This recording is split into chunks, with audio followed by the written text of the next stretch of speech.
Breaking news: Simon Èkpá sues former ally Ngozi Orabueze over Biafran government faction, alleged database hijack. Now, good morning, good afternoon, good evening, wonderful people, also freedom all over the world. Once again, we are here, to discuss a very critical issue that just came up now. I don't know how true this information might be, but the reality is that it is currently trending on every platform. And this is the issue of Simon Èkpá, suing Ngozi Orabueze. I don't know the situation. I don't know how true that is. But let us go into the full detail of, how the whole thing ensued and what is currently happening on that. The news in detail. The Prime Minister of the indigenous people of Biafra, Simon Èkpá, has launched a legal battle against his former ally, Ngozi Orabueze, over the creation of rival faction of the Biafran Republic government in exile, Brigi, and the alleged hijacking of his members' database. According to court documents obtained by People's Gazette, the lawsuit was filed on May 29, 2025, at the United States District Court for the District of Columbia, Washington, D.C. The suit was submitted by U.S.-based attorney Aman Dabiri on behalf of Simon Èkpá. Ngozi Orabueze, named as the first defendant, is accused of splintering the exiled Biafran movement and establishing a parallel government entity. Alongside her, several others have been listed as co-defendants, including Adaeze, Ugbonna Christian Olejema, Uchenna Obijiako, Diana M.S. Solomon Nkwocha, and Ijeoma. The lawsuit also implicates other individuals such as Ulo Ugbonna, Naria Ofoma, Ebenezer Anene, Goswill Iro, Dorothy Anthony, Rose Ikejora Agho, among others. Additionally, the case names the Biafran Republic government in exile de facto corporation as a defendant. In his filings, Mr. Dabiri claimed to be suing on behalf of Brigi, Biafran Republic government in exile, and the group's embattled leader, Mr. Èkpá, who is currently facing trial on terrorism charges in Finland. He accused Mrs. Orabueze of launching a hostile takeover of Biafran Republic government in exile, Brigi, setting up a parallel government, stealing the database and assets of IPOB members, and committing fraud.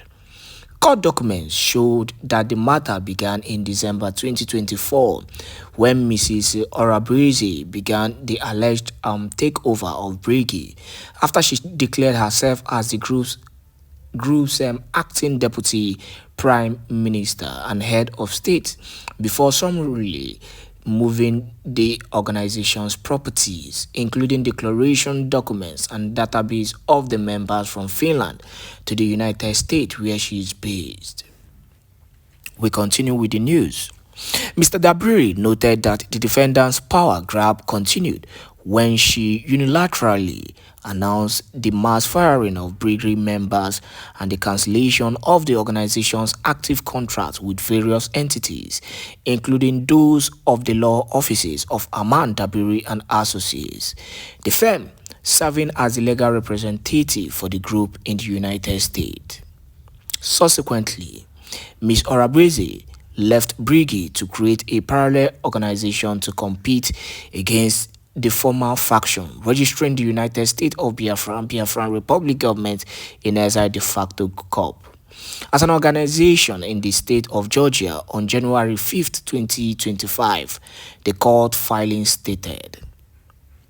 Despite Ms. Orabueze's departure from Brigi, court documents noted that the defendant attempted to continue using the services of the organization, including those provided by lobbying firm Moran Global Strategies and the law offices of Aman Dabiri and Associate PLLC. She also alleged she continued to use the intellectual properties of Brigi, including trademarks, logos, buildings, and identities for personal gain, prompting Mr. Dabiri to file a lawsuit against her at the Federal High Court in Washington.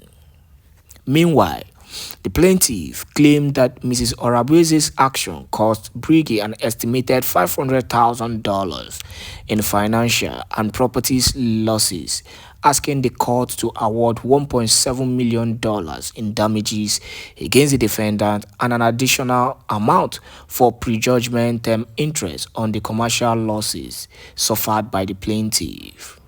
The plaintiff is also asking the court to award reasonable financial penalties in punitive damages, attorney's fee and cost and expenses of the actions against the defendant.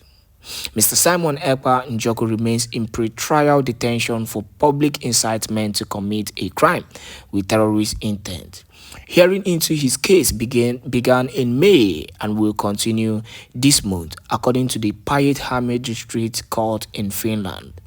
Meanwhile, the Nigerian government has been urged to seek the extradition of Mr. Simon Èkpá, considered an ally of IPOB leader Mazi Nnamdi Kanu. But that is not, the issue we are actually talking about. Now, I don't know how this issue, deteriorated and got to the level of the Prime Minister Simon Èkpá, taking Madam Ngozi Orabueze to court. How did it all happen? How did we get here? Has it gotten to the level that we now take each other to court or in the name of personal gain? But whatever the case may be, I want to drop a very important video for every Biafran concerning the issue on ground and how this whole thing started. Please make sure you're sharing this video to as many groups and platforms as possible, because this video actually entails a lot of details, for every Biafran to know what is actually happening currently on this issue. Enjoy and make sure you share. Today, being the 2nd of May of 2025, the trial of Mr. Simon has continued and the court session kicked off very early today. The court started at about 10:45 a.m. In this video, we shall be covering every single details that played out in the courtroom today. For a better context, we are going to use illustrative pictures and videos to better explain or recreate the court session. For the sake of fact-checking us, you can go to the Päijät-Häme District Court's official website to get official transcript and official documents from the court session today. With all of that being said, let's kickstart this video in essence. The court session started by the prosecuting lawyer stating that Simon is accused in the district court of participating in the activities of a terrorist group from Finland. According to the indictment, Simon has, for example, ordered weapons for groups seeking independence of the USB movement. Just in case you don't understand what is going on here, the prosecuting lawyer is saying that, or stating that, Simon paid for the arms used by the USB soldiers in the southeastern region of Nigeria. Back to the courtroom, the prosecuting lawyer also went a step further to present documents to the judge to back his claim. He claimed that the National Bureau of Investigation, known as the NBI, and the Finnish police did a thorough investigation. They swept through Simon's bank accounts, online accounts, and they have proofs that in 2023 and in 2024, Simon financed the purchase of arms for the USB struggle. The prosecuting lawyer also informed the court that he has a witness who once upon a time was the account officer of Simon. The prosecuting lawyer asked the judge for his permission to bring the financial officer to the stand. The presiding judge nodded his head and said, "Yes, you are free. Please go on." The prosecuting lawyer called upon his witness, codenamed T3, which, like we all know, can probably mean testifier 3. So the prosecuting lawyer called upon the witness, codenamed T3, to take the stance. T3 was sworn in as a testifier and ready to go. The prosecuting lawyer asked T3, "Who are you to this man?" while pointing at Simon. T3 replied by saying, "I worked for Simon from 2023 up until he was arrested by the Finnish police in 2024. The prosecuting lawyer asked T3, "You said you worked for him?" "Yes," replied T3. "In what capacity?" asked the prosecuting lawyer. T3 replied by saying, "I worked for his law firm known as Èkpá & Co. OY. I handled all the company's financial records and transactions." The prosecuting lawyer followed up by saying, "Did you work for this man on a personal basis? That is, did you work for him outside his law firm and his companies?" T3 replied by saying, "Yes, I worked as his personal account officer back in 2023. Good, replied the prosecuting lawyer. So you are saying that you have close access to this man's personal account details? Asked the prosecuting lawyer. Yes, replied T3. What can you say about this man? Asked the prosecuting lawyer.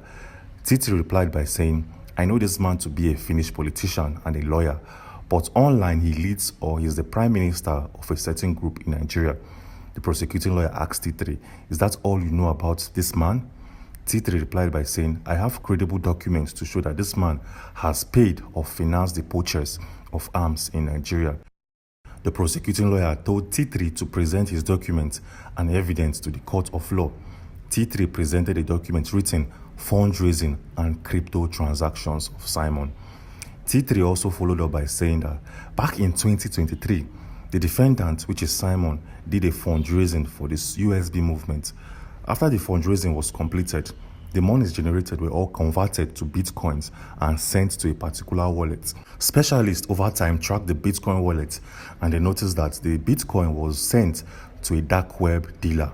Well, just in case you don't know what is currently going on here, T3 is making a very serious claims and allegations that Simon, after doing a fundraising for the USB movement, received a lot of cash, which he used in buying bitcoins. After buying bitcoins, he claimed that Simon went to the dark web and purchased arms and ammunition for the USB movement. Well, just in case this is your very first time of hearing the word dark web, what does dark web even mean? Well, dark web refers to a segment of the internet that you cannot access using our normal Google or using any search engine. Yes, you cannot access the dark web using normal search engines. You have to use a particular browser known as Tor. So the dark web is a section of the internet that is hidden from every other individual out there. It's a very dark part of the internet where a lot of transactions, illegal transactions, are being conducted. It's a part of the internet where you can go there, buy arms, pay for the services of a hired killer, buy people's data, people's ATM cards, details, and whatsoever. So the dark web is a part of the internet that is classified as illegal in some countries. Yes, in some countries of the world, it's illegal to access the dark web. But in Finland, it's not illegal to access the dark web. What is classified illegal is the actions you do on that part of the internet. Hope this is very, very clear to understand. So now let's go back to the court session, to the courtroom, and see what followed suit. The prosecuting lawyer informed the judge that T3 is done with their testimony and will leave the stands if the court permits. This is where Simon's lawyer asked the judge to grant him permission to cross-examine T3. The prosecuting lawyer asked the judge to halt the cross-examination request coming from Simon's lawyer because he wants to present officers from the National Bureau of Investigation to testify first before T3 will be examined. The presiding judge turned down the proposals coming from the prosecuting lawyer and asked Simon's lawyer to cross-examine T3 before he leaves the stand. The lawyer from the legal counsel team of Simon walked up towards T3 and said, I'm going to ask you a series of questions and I want you to answer them with yes or no. Do you understand? T3 said yes. Good, replied Simon's lawyer. You said you worked for my clients from 2023 to 2024. Is that correct? Yes, replied T3. What was your job's description? Feel free to give a lengthy explanation. T3 continued by saying, my work or job was simply to oversee all financial transactions, including issuing payments, collecting debts, and managing investments. Is that all? Asked Simon's lawyer. Yes, replied T3. So you are saying you had access to Simon's company's transactions, both in and out. Is that correct? Yes, replied T3.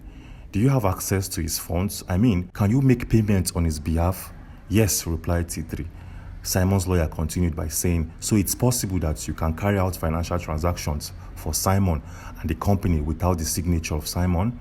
T3 replied with, yes, I can, but I have never done any transactions without my boss's permission. Simon's lawyer continued by saying, remember I told you to reply me with yes or no. Please, let's stick with it. Simon's lawyer continued by saying, so you have access or you have the right to make payments on behalf of the company without Simon or the director's signatories? Yes, replied T3. Good, replied Simon's lawyer. So it's very possible that Simon was not immediately aware of some transactions, right? Yes, replied T3. So let's do a quick analysis of what is currently happening in the courtroom. As you can see, Simon's lawyer is now cross-examining T3. And from what we can gather, the lawyer from Simon is trying to pin down T3 by saying he did some transactions without the signatures of Mr. Simon, which is very possible that T3 must have paid for goods and services using Simon's account without Simon, the owner, knowing what is happening to his bank account and to his transactions. Yes, so this is what we think is currently happening right here. But let's go back to the courtroom and see what followed suit. Simon's lawyer asked, "Have you at any point audit or edit the company's transactions?" "Yes," replied T3. Simon's lawyer continued by saying, "Is it possible that you, T3, can buy bitcoins with the company's money?" Answer yes or no. "Yes," replied T3. At this point, the prosecuting lawyer had to jump in by saying, "My lord, this man is trying to put blames on my witness without any basis or evidence. I see it as a form of bully. This cross-examination should discontinue." The judge said no, stating that Simon's lawyer has a right to cross-examine the witness. Simon's lawyer continued by saying, "Thank you, my lord. I shall continue with my cross-examination. So, T3, it is very possible that you as the account officer can make purchases, including buying of bitcoins, yes or no?" "Yes," replied T3. "Good. Have you ever purchased bitcoin with your personal account?" "Yes," replied T3. "Have you ever accessed the dark web before at any point?" "Yes," replied T3. "Have you ever made any purchase on the dark web before?" Answer yes or no, please. T3 took a deep breath and replied with yes. "Which item did you buy from the dark web?" Well, before we continue this video, let's do some quick analysis of what is currently going on here. Like I've said previously, accessing the dark web or the deep web in some countries are legal, but the actions, what you purchase on the dark web, can be classified as illegal based on the item you purchase. So, accessing the dark web itself is not illegal in Finland. However, the legality of your actions while on the dark web depends on what you do there. Engaging in illegal activities such as buying or selling drugs, weapons, or stolen data is against the law of Finland, regardless of whether these actions take place on the dark web or on the surface web. The only item T3 has purchased from the dark web is a mystery box, which you get to see and understand in this video. So the question here is, what is a mystery box? Because T3 said he's going to say that he purchased a mystery box from the dark web. So in essence, a dark web mystery box is a type of package that you can purchase from the dark web containing unknown items. Yes, this is very simple. You pay for a box. The box is termed a mystery box. You pay for it. There's a price tag to it. You pay and it will be delivered to you. You, the buyer, you don't have any knowledge of the contents of this mystery box until it gets to your home and until you open it. You can find anything. You can find a wristwatch. You can find bracelets. You can find knives. You can find guns. You can find bullets. Like, it's very, very, very random. So this is the kind of box that Simon's account officer back in 2023 purchased. Yes, some people buy mystery boxes from the dark web just for fun. Yes, so it's very possible that T3 purchased a dark web just for the fun of it. But then let's go back to the courtroom and see what follows suit afterwards. So Simon's lawyer asked a very interesting question. Which item did you buy from the dark web? This question was directed to T3. A mystery box, replied T3. And Simon's lawyer asked, which item? Can you list out the items you received from the dark web? T3 said, I bought these items a long time ago. I've forgotten some of the items in the mystery box. Simon's lawyer asked, did you get anything dangerous? It all depends, replied T3. What do you mean? Asked Simon's lawyer. Well, once you buy a mystery box, you cannot determine the content of that box. So I got a mystery box from the dark web and I received the content which can be termed as illegal. Simon's lawyer asked, what item did you get? Please, I really want to know. Name. Place a name on the item. Don't tell me it's illegal or it's legal. Don't tell me it's from the dark web. Don't tell me it's black, white, or green. I want to know the name of the item you received from the dark web. And at this point, the prosecuting lawyer had to step in and calm the whole situation. The prosecuting lawyer told the judge that the content of the mystery box isn't important to the courtroom as we speak, because we are here to attend the case of Simon, a man which we think is linked to the terror group in Nigeria. So the content of a mystery box of my witness doesn't play any role or will not add up to our evidence at this particular point in time. We can create a different date to see the content of my client's mystery box. But right now, we have to deal on Simon's case and deal on his case in full force and in essence. But the judge said, no, we need to know the content of this mystery box because it might somehow, some way be linked to Simon. Well, the whole conversation went on and on for a while, and we can't cover every single thing discussed in this video. That is why tomorrow by 8 p.m. we'll be dropping the continuation of what happened today in the court of law, and whatever will happen tomorrow, we'll make a video to compile today's continuation and tomorrow's event. So do well to subscribe and turn on post notifications so that you don't miss out on that video, because it's going to be a very, very interesting one. The content of that mystery box will definitely surprise everybody and everyone in the courtroom. So we had to stop here because of time constraints and whatsoever. Anyways, moving on swiftly. In our previous video, we did a forensic examination on the court video released by Yale and Finland. Yes, we did a forensic examination, and we noticed that Simon was trying to pass out some information to individuals in that video released on the 30th of May. So the question here is, what is Simon trying to pass, or what are the informations he was trying to let everyone know? Well, to get answers for yourself and to see things for yourself, we have a video showing right now on your screen that will show you every single detail Simon was trying to pass across to individuals. If you want to watch that video and get full info, click on this video showing right now on your screen to watch and understand. Click on this particular video, and I'll see you on the other side. Thanks for watching. Yes, good morning, good afternoon, good evening, good night to all the genuine Biafrans.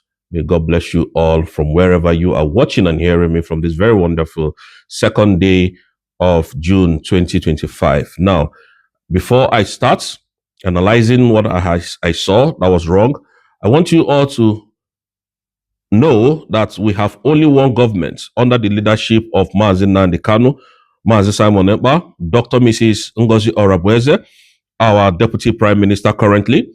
Now, any other government or any other government apart from the United States of Biafra, USB, is a fraud.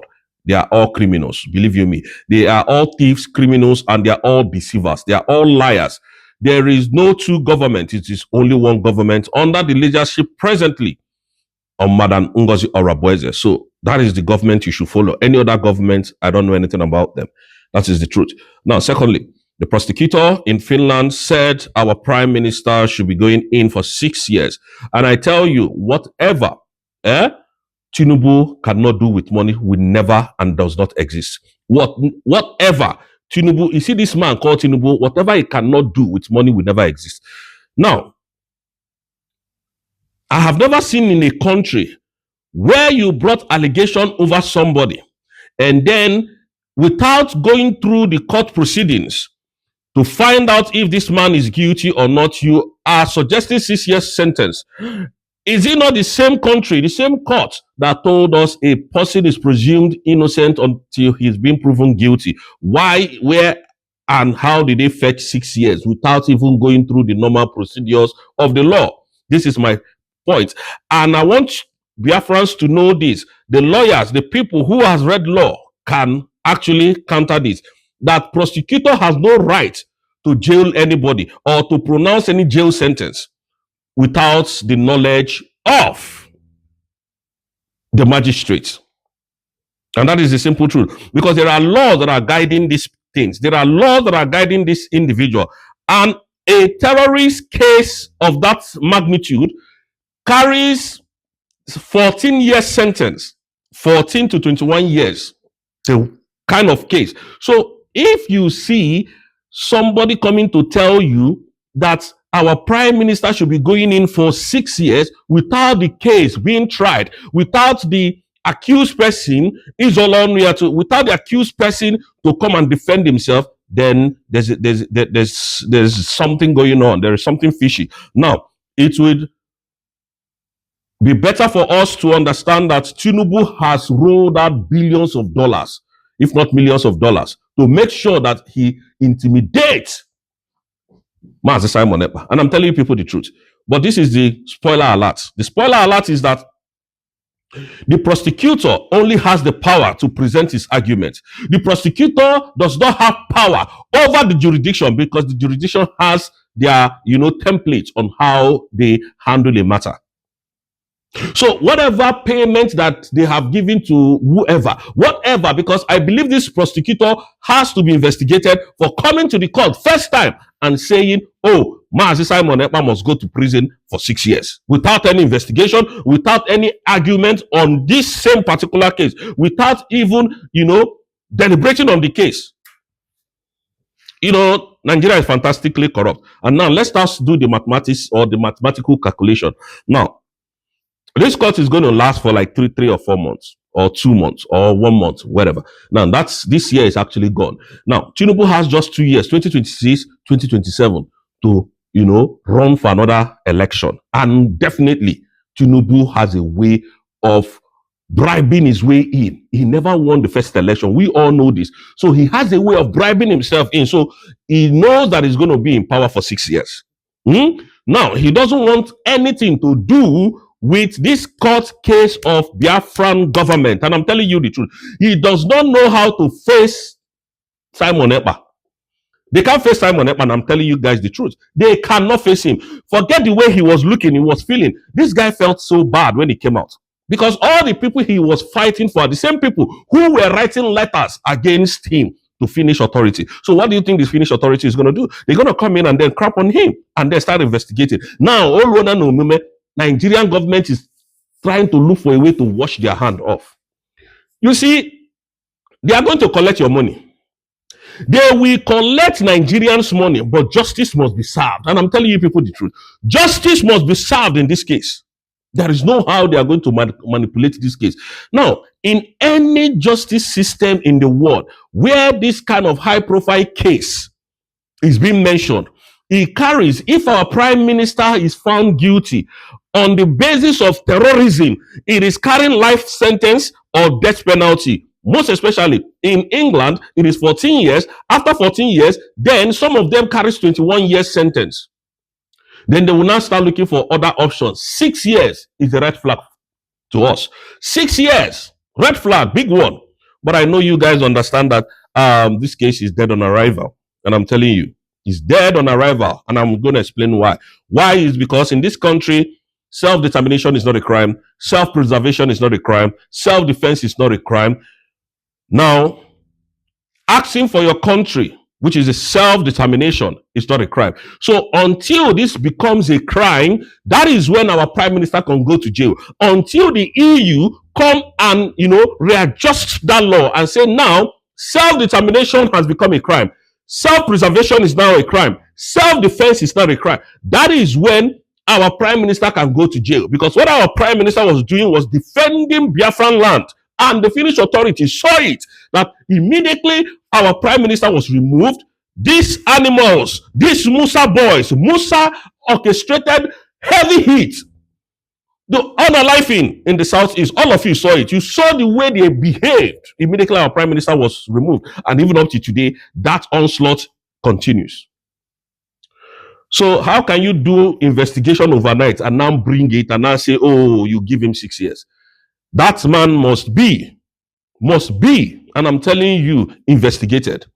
The prosecutor must be investigated because no prosecutor does that. I have taken my time to make a research and realize that the prosecutor has the right to remind the judge of this person's rights, human rights, of this person's, fundamental human rights, and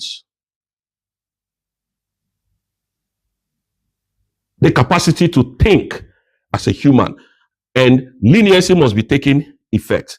And then they has the right to remind them of the character of this person. They have a right of reminding them how this person must be dealt with in their own ways, and the right that this person has as a human.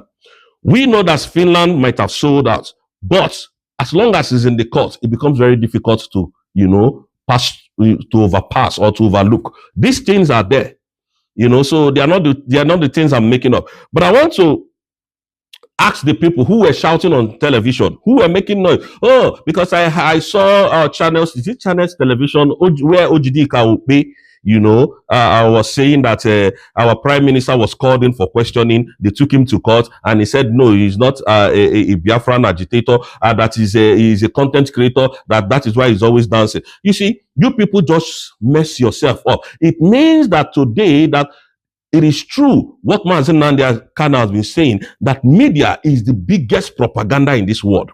Biggest propaganda. Ojidi Ikobe, they just came out. Ruben Abati, oh, Simon Ekpa is a terrorist. Simon Ekpa is this. All of you will bring those evidences against Simon Ekpa now. He don't reach where Unago come out, come talk. We have gotten to that stage where you people will come and defend all these lies that you have told. I'm telling you, because you can't dodge this case. Tinubu is trying to dodge this case so that they will give our prime minister 6 years, so that within that 6 years he is done with his tenure. Another government will now take over and continue from what you started. You will finish it. Our prime minister told you, if you had known, if you had had sense, we would have left him alone. Our prime minister told you that he wants to drag you to the international court, and that is what has happened. And now you are avoiding it. You are meandering 6 years. That money you gave to that man, allegedly, the money you gave to him, go and collect it because it will not work. Believe you me, Tinubu is a very corrupt, highly corrupt. That judge, prosecutor must be investigated by the Finnish authority. I'm telling you, he must be investigated because he can't just come and say that nonsense in court. If at all he said it, because I don't believe he said such a thing. 6 years? How?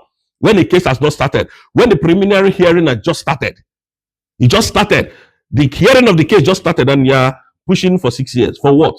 Without the so-called offender coming to, give his own testimony. I've never seen that anywhere. So our eyes are open. So Biafrans, this is what it is. It has gotten to the stage where Musa, Biankolo, what is his name? Tinubu,